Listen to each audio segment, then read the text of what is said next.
السلام علیکم ورحمۃ اللہ تعالیٰ وبرکاتہ۔ بسم اللہ الرحمن الرحیم، نحمدہ ونصلی ونسلم علی رسولہ الکریم، اما بعد۔ نبی اور نبی کے تمام آل پاک پر درود پاک کا ہدیہ پیش کریں۔ اللہم صلی علی سیدنا وعلی آل سیدنا مولانا محمد بارک وسلم، صلو علیہ صلاۃ و سلام علیک یا رسول اللہ یا حبیب اللہ صلی اللہ تعالی وسلم۔ معزز سامعین و ناظرین، میں باب العلم آفیشل کے ذریعے مدرسہ اہل سنت راہ بلال موضع بلال پت کے حافظ سے سرکار دو عالم صلی اللہ علیہ وسلم کی ولادت کا بیان، آپ کی آمد کا بیان آپ کی سماعتوں کے حوالے کر رہا ہوں، جس کا تیسرا پارٹ میں آپ تک پہنچا رہا ہوں۔ دوسرے پارٹ میں نے حضرت عبد المطلب رضی اللہ تعالی عنہ نے جو اپنے بیٹے نبی آخر الزماں کے باپ حضرت عبداللہ کی قربانی اللہ کی بارگاہ میں پیش کی، تو اللہ تبارک و تعالیٰ نے عبداللہ کی قربانی بھی قبول کی اور عبداللہ بھی بچ گئے۔ جس طرح سے کچھ زمانہ پہلے حضرت ابراہیم علیہ نبی علیہ السلام کو اپنے بیٹے کو قربانی کا حکم دیا تھا، تو اللہ نے اسماعیل کو بچایا بھی اور ابراہیم کی قربانی کو قبول بھی کیا۔ جبریل کو دیا، جبریل جاؤ میرے محبوب کے نور کے صدقے اسماعیل علیہ السلام کو میرے خلیل کی چھری کے نیزے سے بچا لو، تاکہ زمانے والوں کو پتہ چل جائے کہ خلیل نے اپنی آرزو کو پورا کر دیا ہے اور اسماعیل کو ذبیح اللہ کا لقب مل گیا ہے، اور یہ نور محمدی صلی اللہ علیہ وسلم کا صدقہ ہے۔ اسی طرح حضرت عبداللہ رضی اللہ تعالیٰ عنہ کو اس قربانی کو قبول بھی کیا گیا اور آپ کو بچایا بھی گیا۔ اس لیے سرکار فرماتے انا ابن الذبیحین، میں دو ذبیحوں کا بیٹا ہوں، ایک ذبیح حضرت اسماعیل علیہ السلام ہے اور دوسرے ذبیح حضرت عبداللہ رضی اللہ تعالیٰ عنہ ہے۔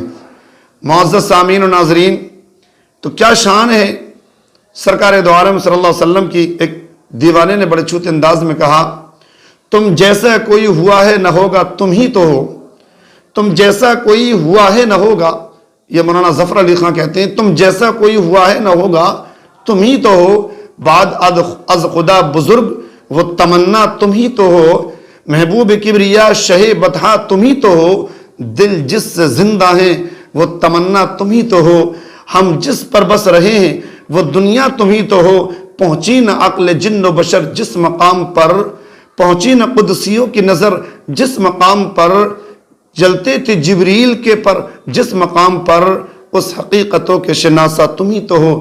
معزز سامعین و ناظرین، میں آج اس پارٹ میں جناب عبداللہ سرکار دو عالم صلی اللہ علیہ وسلم کے والد محترم جناب عبداللہ رضی اللہ تعالی عنہ کی جوانی اور آپ کو اللہ تبارک و تعالیٰ نے کیا مقام عطا فرمایا، تاریخ کو پڑھیے، روایت کو پڑھیے کہ حضرت عبداللہ رضی اللہ تعالیٰ عنہ جب حضرت عبد المطلب رضی اللہ تعالیٰ عنہ کے یہاں تشریف لائے اور آپ حضرت عبداللہ مطلب کے یہاں پر جب پیدا ہوئے، تو حضرت عبداللہ کے چچا حضرت عباس کہتے ہیں کہ میں اپنے بھائی کو دیکھنے گیا، میں نے کیا دیکھا، عبداللہ جب پیدا ہوئے تو پورا کمرہ روشن ہو گیا اور آپ کے چہرہ چاند کی طرح چمک رہا تھا۔ میں فوراً اپنے بابا عبد المطلب کے دربار میں آیا، میں نے اطلاع دی متولی کعبہ عبد المطلب آپ کے یہاں شہزادہ آیا ہے، لیکن یہ شہزادہ سارے شہزادوں سے انوکھا ہے۔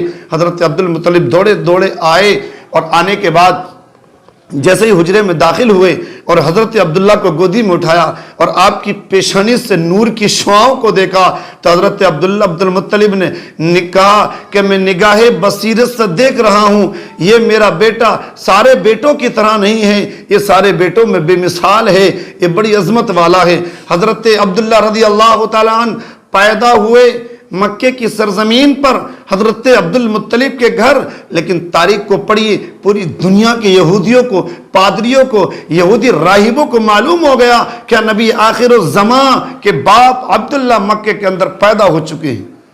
آپ پوچھو گے مولانا کیسے ہم مان لیں اس بات کو؟ اس وقت تو کوئی سوشل میڈیا کا دور نہیں تھا، اس وقت تو کوئی نیٹ ورک سسٹم نہیں تھا، کیسے معلوم ہو گیا سارے راہبوں کو، یہودی عالموں کو کہ ہاں مکے کی سرزمین پر عبد المطلب کے یہاں نبی آخر الزماں کے باپ پیدا ہو چکے ہیں؟ تو دیکھیے علامہ معین الدین کاشفی علیہ رحمہ معارج النبوت میں تحریر کرتے ہیں اور بھی بہت سے